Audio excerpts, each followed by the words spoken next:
Excellencies, ladies and gentlemen, these are indeed unprecedented times.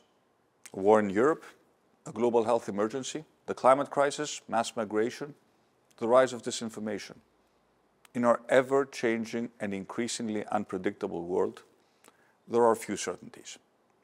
One thing we can be certain of, however, is the value of education in the development of our children, regardless of background or opportunity.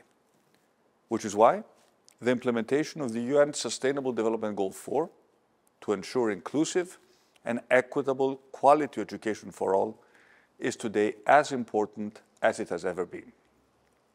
The Transforming Education Summit is at the heart of advancing that very goal.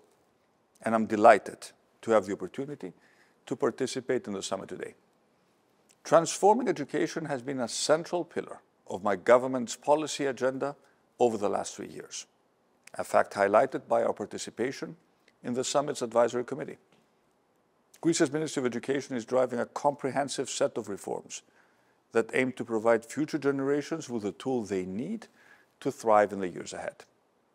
I will not compromise when it comes to delivering the investments and reforms necessary for high-quality, free and public education for each and every student in my country. So what does education reform look like in practice? Well, our strategy is based on 3 key axes: digital transformation, autonomy and evaluation, and inclusion and quality. On digital, our approach is holistic, with investment in infrastructure and connectivity, as well as in skills and competences.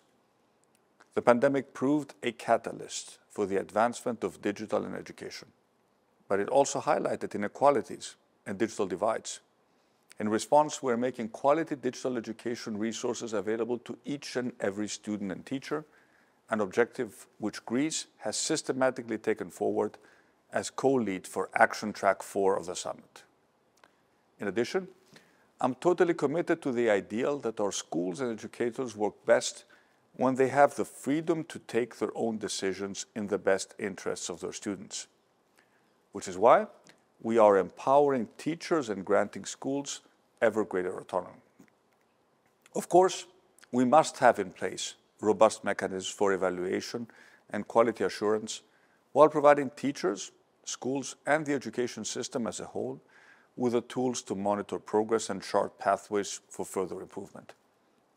The 2 rounds of national consultation we have undertaken in the run-up to the summit underscore, I believe, our commitment to setting clear and measurable national education targets and monitoring their implementation as we seek to meet Sustainable Development Goal by 2030. Finally, when it comes to inclusion and improving quality, I am pleased to report that my government has expanded public pre-primary education, which now starts at the age of 4 and is accessible to all. We have also developed concrete plans for the inclusion of students from vulnerable communities, while plowing greater resources into increasing the number and availability of social workers and school psychologists, because strengthening schools as safe and healthy communities is critical to educational attainment for all. In addition, the development of new school curricula courses and teacher training modules, with an explicit emphasis on skills and sustainable development, has been essential in driving improvements in the quality of education in Greece. Ladies and gentlemen, my country is determined to deliver education policies in line with the 2030 Sustainable Development Agenda. I have no doubt that in doing so, we will make Goal 4 a reality. Thank you.